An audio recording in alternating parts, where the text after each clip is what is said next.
خدا باپ کی زندہ کلام میں سے زبور کی کتاب محافظت کے لیے درخواست۔ زبور 64۔ اے خدا میری فریاد کی آواز سن لے، میری جان کو دشمن کے خوف سے بچا رکھ، شریروں کے خفیہ مشورہ سے اور بد کرداروں کے ہنگامہ سے مجھے چھپا لے، جنہوں نے اپنی زبان تلوار کی طرح تیز کی اور تلخ باتوں کے تیروں کا نشانہ لیا ہے، تاکہ ان کو خفیہ مقاموں میں کامل آدمی پر چلائیں۔ وہ ان کو ناگہاں اس پر چلاتے ہیں اور ڈرتے نہیں۔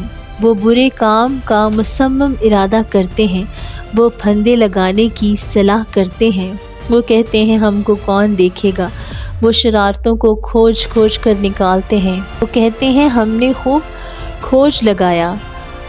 ان میں سے ہر ایک کا باطن اور دل عمیق ہے، لیکن خدا ان پر تیر چلائے گا۔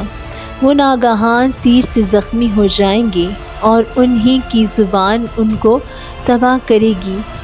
جتنے ان کو دیکھیں گے سب سر ہلائیں گے اور سب لوگ ڈر جائیں گے اور اس کے طریقے عمل کو بخوبی سمجھ لیں گے۔ صادق خداوند میں شادمان ہوگا اور اس پر توکل کرے گا، اور جتنے راست دل ہیں سب فخر کریں گے۔ آمین۔